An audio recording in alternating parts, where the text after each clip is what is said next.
কোথায় যাচ্ছি সিনা বলো তো আমরা? সুন্দরা কেন যাচ্ছি? তোমার বান্ধবীর বাসায়। হ্যাঁ, আমার বান্ধবীদের বাড়িতে যাচ্ছি। কারণ অনেক দিন পর আমার বান্ধবীর সাথে দেখা। অনেক ভাবে অনেক কষ্ট করে তার নাম্বার জোগাড় করা।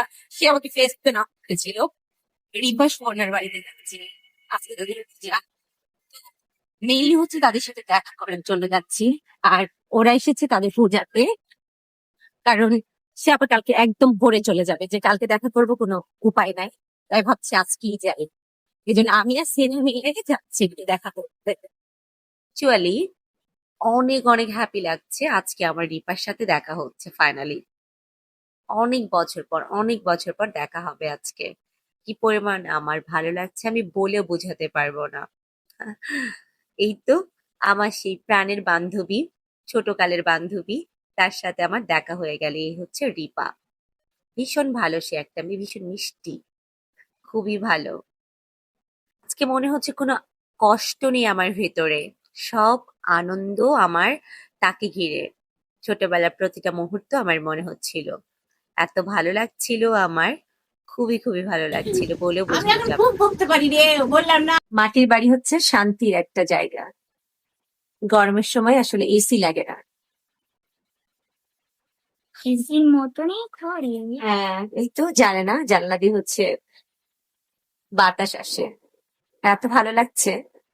ছোটবেলায় সে এই রুমে বসতাম, আর এই খাটটাতেও বসতাম, কেমন জানি ভালো লাগতো। কি ছোটবেলার স্মৃতি ফিরে পেতাম আমার বান্ধবীর বাড়িতে এসে। এই তো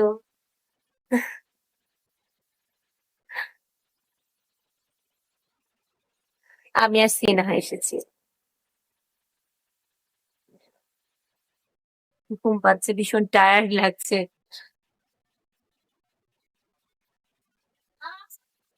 ভালো লাগছে। আকাশটা আজকে মেঘলা, গরম হলে মনে হয় একেবারে হাঁপসে যেতাম। চুরি করেছি, সাজগোজ করেছি। ও, সিনহাও করেছে। এই তো, এই তো দাঁড়াও, এই তো রিপা। না, আমরা রিপা আমাদের নিয়ে ভীষণ পরিমাণ ব্যস্ত হয়ে গেছে। ছোটবেলা আমরা তাদের বাড়িতে নাড়ু খেতে আসতাম পুজোর সময়।